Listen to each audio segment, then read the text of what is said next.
These guys survived the David Kahn era of Timberwolves basketball and live to tell about it. It's Flagrant Howls. Oh, we got breaking news. Breaking news, and we're live, by the way. Judd Zulgad, the OG Wolves guy on Flagrant Howls, Phil Mackey. We tried to get Kyle Teige on, but as what always happens when the Wolves make a big trade, he is stepping foot on a plane. So he literally sent me, I texted him the Shams tweet of this Timberwolves trade that we'll get to, and he sends back a picture of him, like his feet literally walking onto a Delta plane for his Waste Management Open weekend. Oh, God. In Phoenix. That's going to be a forgotten weekend. So you'll hear from him at some point, I'm sure. Maybe a couple drinks in during his Waste Management weekend. But yeah, we're live on the Score North YouTube channel here. Flagrant Howls, your favorite Timberwolves lifestyle podcast. And a name that you have heard a bajillion times over the past 12 months on our Minnesota Sports with Mackey and Judd scoop sessions with Doogie is finally a Timberwolf, Judd. The Detroit Pistons are sending Monte Morris to the Minnesota Timberwolves for Shake Milton, Troy Brown Jr., and a second-round pick. Plus, it looks like, according to Dane Moore, the Wolves are kicking in... Oh, no, the Wolves are taking on $800,000, so it's just kind of an accounting thing. But, yeah, Monte Morris is here to help extend the Timberwolves rotation for the next couple months. So this is your backup point guard then to Connelly. I also think it's insurance just in case, because of age and injury possibility, Connelly gets hurt. So I like that. Here's my question, though. With the trade deadline coming up at 2:00 Central tomorrow, do you think that they are done now? Because, there was an off chance that they were going to try to add two guys. This obviously is key addition one. But do you think that there could be, and I'm not trying to imply it would be a huge blockbuster deal, but do you think there could be one more piece to the puzzle coming before we get to the deadline? It's a good question, Judd. I feel like that's why I'm here. I think the only way at this point, here's some of just, I'll answer your question once I give you a couple pieces of information. So the Wolves are $1.5 million under the luxury tax line. I don't think they want to go over the luxury tax line this year, considering they have a bunch of luxury tax conundrums staring at them in the summer. And Monte Morris's contract comes off the books after this season. He is an unrestricted free agent. So this was kind of the perfect, these are the types of guys we've been talking about.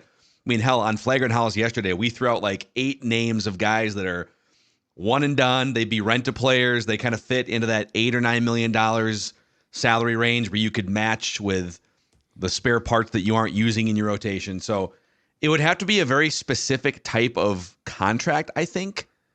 But there's the buyout market that could be in play at some point. You could trade Kyle Anderson because you could match his salary with one of these other guys too, depending on how you feel about him. And I know there's a lot of Wolves fans after last night. He gets that technical foul, kind of a quick trigger by the official, but still, like, why are we getting a technical foul in a close game like that? Why are you blowing a 22-point lead and all that stuff? But Kyle Anderson, when he's off the court, the Wolves are 7 points better per 100 possessions than when he's on the court so far this year. So how do they feel about him leading up to the 2:00 trade deadline tomorrow? My gut says this is their move, and we'll talk more about Monte Morris, and I love this, just to start with. Like, I think this is a great move. He's a name we've talked about with Doogie going back months and months. He was under Tim Connelly. He was a second-round pick by the Nuggets, and he stayed there for 5 years. He started playoff games for the Nuggets as recently as a couple seasons ago. Yep. So if they don't do anything else, I think this was a good trade deadline for the Timberwolves. This is exactly what they needed, someone to come in here and provide a spark for the second unit, a guy that can shoot. He's an efficient scorer. But it wouldn't shock me, too, if they were still having some phone conversations. I think the predicament is really intriguing, and we touched on this Tuesday on the Scoop with Dukes. And here's why. I think that a lot of us are like, this franchise has been garbage for so long, and now I know that they're in a recent weird stretch of up and down and a bunch of blown leads, but the reality is they're a really good team.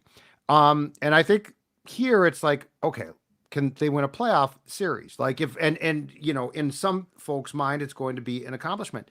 But here's Phil, where I think it takes an interesting turn.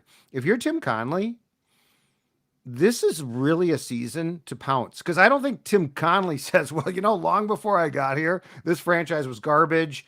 I think that this is a buildup, but I think even more intriguing with these moves is this. You're probably in the sweetest spot that you're ever going to be in to make a run roster construction wise right now. Like the offseason might bring some hard decisions and you don't know what those are going to be. And the reality is that you are in what amounts to a 4-way tie for first place in the Western Conference. You have, despite the struggles, you also got off to a great start that, as you always say, you don't have to give back. And that great start was pretty damn legit. It wasn't like this. I don't think it was a total fluke by any means. Yep. So I think this deadline offers a really intriguing opportunity, because while I'm sure there are some longtime Wolves fans who are like, if we could get past the first round, that's great. I think internally, if you're Finch and Connelly, you're also eyeballing this as a real opportunity, not just to win a series, but to actually make the playoff run that we've been talking about now, that became very obvious after the fantastic start. It is kind of crazy. Like, they're definitely not the favorites. And I haven't looked recently at the NBA playoff odds or finals odds. I mean, you're going to put, regardless of record right now, Boston is a favorite out of the East. And I mean, if Joel Embiid can come back from the surgery here, the in-season surgery in the East, you got a couple monster teams over there. I would still say Denver. I mean, the West runs through Denver as long as Jokic is playing at that level. Sure. The Clippers, I mean, a lot of people mock the Clippers. Man, they're just getting the old band back together, right? We're gonna try another team for James Harden to derail and Russell Westbrook, and we're gonna try and figure this out. But they have, and they're a really good team. Yep. So there's definitely some teams, some powerhouses that you have to deal with, but they're punching in that mix. And like you said, like they don't have to give back the start. They're going through kind of a doldrums period right now. They've been one player short for a long time, it feels like. They got some good minutes out of Troy Brown Jr. earlier in the year, and he I think single-handedly helped them win a couple games. That Oklahoma City game at Target Center, like he's had some nice performances, but for whatever reason, he just kind of fell out of the rotation and fell out of favor. Shake Milton, I was pumped about that signing in the offseason. Some of the stuff he did with Philadelphia as just a spark plug off the bench, sure, but it just didn't click here. So because those two guys just like weren't meaningful parts of your rotation, you had to just lean on this second unit that couldn't score. And like basically this team, in terms of just guys that can get their own offense, it's two guys. It's two guys. And I'm not going to say Monte Morris is like going to be Anthony Edwards 2.0 here, but Monte Morris can at least knock down some open threes. He's going to get you maybe 12 or 15 points on a regular basis. I mean, right. Monte Morris, over his last two playoff runs, and it's been a couple of years because he spent the last 2 years in Washington and Detroit. Right. He was starting most of the games and averaging 14 points a game in the playoffs. So it's like it's at least a little bit of punch, and a guy that can, if the ball swings to him and he's open for three, like he shoots 40% career from 3-point range. There were two situations in the Bulls loss, which was a bad loss last night. And Jim Pete commented at least once, if not both times.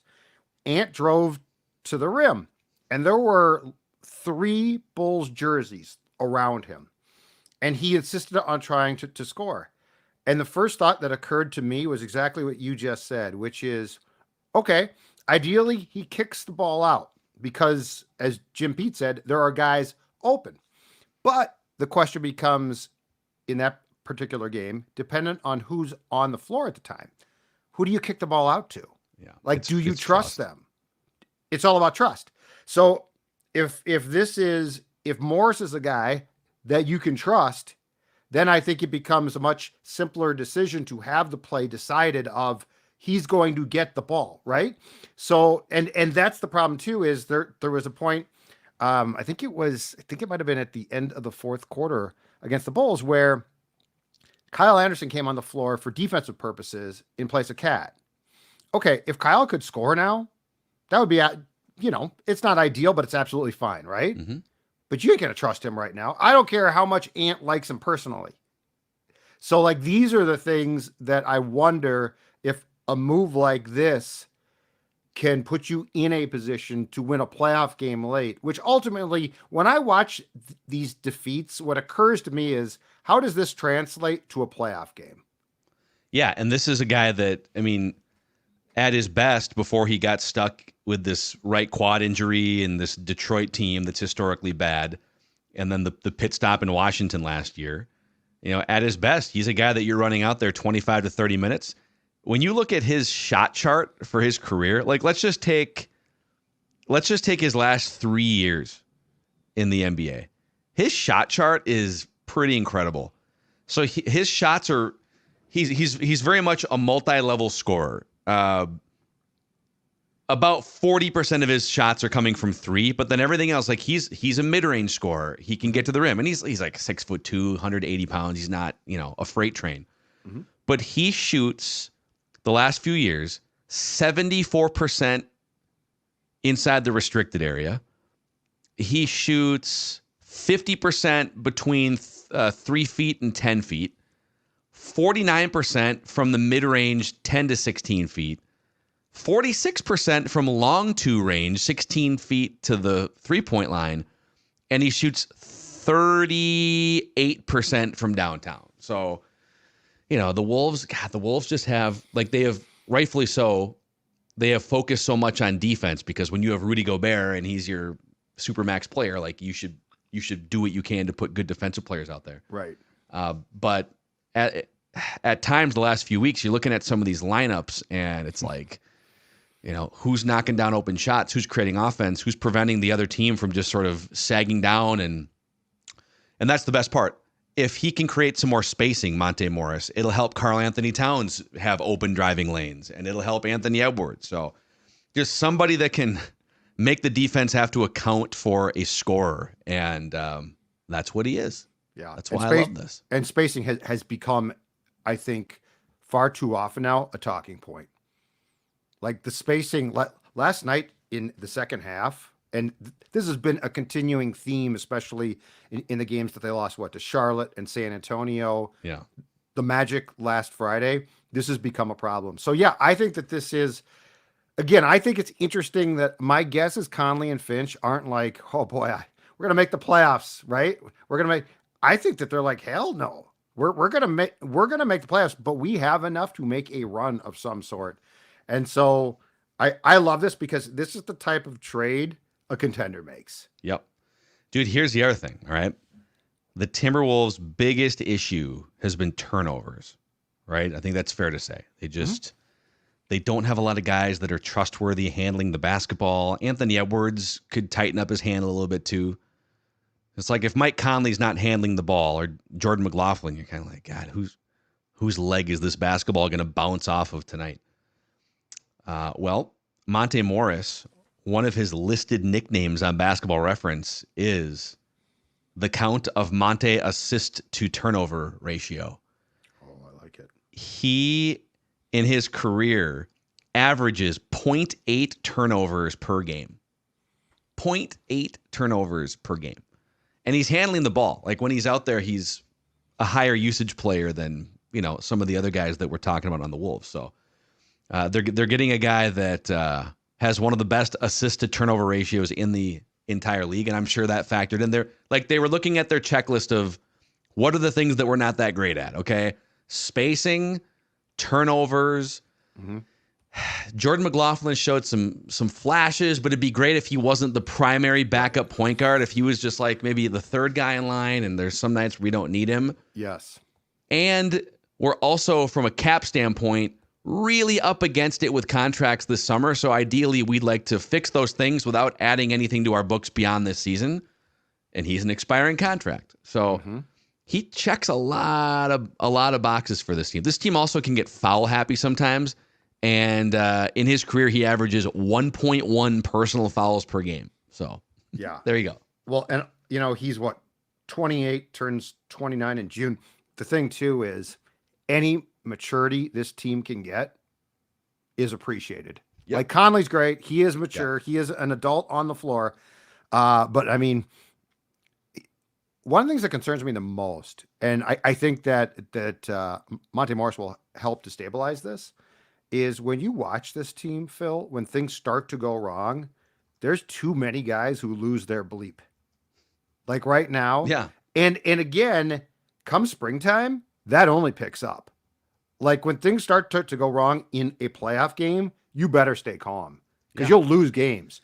So anything that you can do to address that as well and have just a calming influence, a veteran guy who's got credibility as well, I think is huge. Because you see like Connelly trying to calm guys down. Gobert tries at times.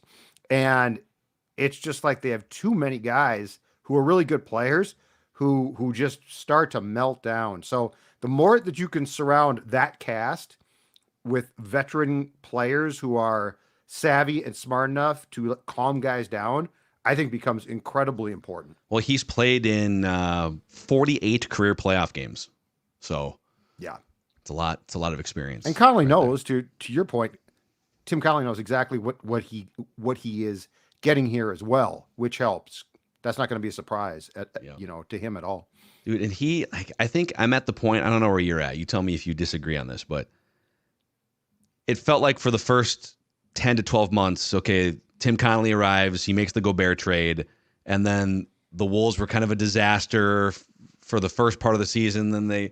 But it felt like Tim Connelly made a huge mistake and he's trying to dig his way out of this mistake with the Gobert trade. But then something funny happens after he makes the D'Lo for Mike Conley and Nickeil Alexander-Walker trade. He brought in Kyle Anderson. Also the same summer, he brought in Gobert. A funny thing started to happen toward the end of the season and then filtering into this season. The Cat-Gobert pairing starts to work statistically. I think it's a plus 10 points per 100 possessions now. Like they were a net negative when they were on the court together a year ago. Now they're a net positive. I saw a graphic on the screen. Was it last night or 2 nights ago? The Mavericks were playing, I think it was last night because the Mavericks were on TNT. And Kyrie Irving and Luka Doncic are like plus 5.5 points per 100 possessions when they're on the court together. So for all the, the Mavericks aren't exactly like a world beater in the NBA, but for all the talk about, let's put Kyrie next to Luka, the Cat and Gobert pairing is twice as good per 100 possessions on a net rating standpoint than the Luka and Kyrie pairing. So it is working. And so if we can flip that, initially everyone graded that trade as a loss, right? Oh man, this is the worst trade in NBA history. This is the Herschel Walker trade. This is a big fat L for Tim Connelly. He walks in the door and just takes this giant L and has to dig out. Well, it's working. The Wolves have been the number 1 seed in the Western Conference for almost the entire season. Mm-hmm. He has nailed almost every personnel move he's made. There's been a couple like Shake Milton was a whiff, but I trust him in this moment. I'm at the point now where, there was 7 different guys he could have traded for, and he identified this dude, Monte Morris, and I think it's the right move because Tim Connelly's the one making it. That's kind of where my mind's at. Well, and like you said too, it probably comes back to a little bit contractually as well. What makes sense there, because you're not going to basically tell Glenn Taylor, hey, guess what? I just loaded us up right into the luxury tax. Your point on Cat, though, I find to be so intriguing because I think we both admit Cat can drive us crazy. There are times that he can drive you absolutely nuts. But to separate that and to give him credit too, when he got hurt last season in Washington and missed extensive time, that clearly screwed up the entire plan because he didn't have time to work with Gobert. Gobert came in banged up from his experience in international play with Team France. So I think the whole thing was a lost year, and we sort of didn't get that at the time. But once they had time to work together and to get on the same page, and both are seemingly as healthy as they can possibly be, that made a huge difference. And I wonder if Conley, being a good basketball guy, had sort of thought that or seen that. But when Cat went down in Washington, I mean, he missed 50 some odd games. So I think that screwed the entire plan up. But yeah, I think the fact that they made this trade, and I think the fact that there's a chance that they could make another trade before the 2:00 deadline and are going for it, does speak to a big picture view of you The winning window is open, but never assume it's just going to stay that way. Like when you're in a special season, and yeah, there's been some frustrating defeats of late, but for the Timberwolves, this is an incredibly special season. I don't think you should ever say, well, we're not going to make that move because wait till next year. Phil, we've seen that in all sports. We've talked about this. Yeah. And it drives you crazy because the assumption that you're going to have health a year from now, the assumption that Mike Conley will keep, like, there's just so many variables that change. So I always appreciate when executives look at a season like this and, right or wrong, try and make moves as long as here's my one thing. As long as Monte Morris's health report has not come back like Tyler Malley's, where he's, his body's just ripped up and the Wolves just took on a really bad injured player, I think stuff like this becomes very important to capitalize on opportunities. I do worry a little bit that the Pistons are like, can we just get, like 2 weeks ago, they're like, can we just get you out there to showcase you, see if you're alive? That might be a legit concern. He's only been out there for like 10 minutes a game instead of the 25 or 30 that he would have been otherwise. And it's small sample size, but his 3-point shot has not come back since the injury. So you're not getting like the peak version of Monte Morris here. He's probably going to have to ramp up. Here's another nugget, by the way, from capsheet.com. So the Wolves remain below the luxury tax. They are $1.6 million below the tax with 2 open roster spots. And they have plenty of flexibility for a buyout player and have 2 weeks to sign a 14th player. So the buyout market is going to, so what's going to happen is if there's Kyle Lowry and these, now that they've landed Monte Morris, I don't think Kyle Lowry's an option, but there could be some dudes out there, Gordon Hayward, whoever, there's probably 5 or 6 names. Once the trade deadline passes and teams can't find a partner for like a $30 million player, they could reach a buyout, and the Wolves are one of the teams that could strike and add a player that way too. So I could definitely see that being the case. McDermott, I don't maybe? think they're trading Kyle Anderson. I don't. Yeah, I don't. Yeah, I agree because of this. I don't, and I know that he struggled, and I know that he looks like a shell of the guy that we saw last season. But I agree with you because I don't think you're going to screw up your locker room chemistry on purpose at this point. Yeah, and as much as fans are frustrated with him, I think people in the locker room love Kyle Anderson. Yeah, and he's definitely. I know fans are like at an all-time sort of like fed up.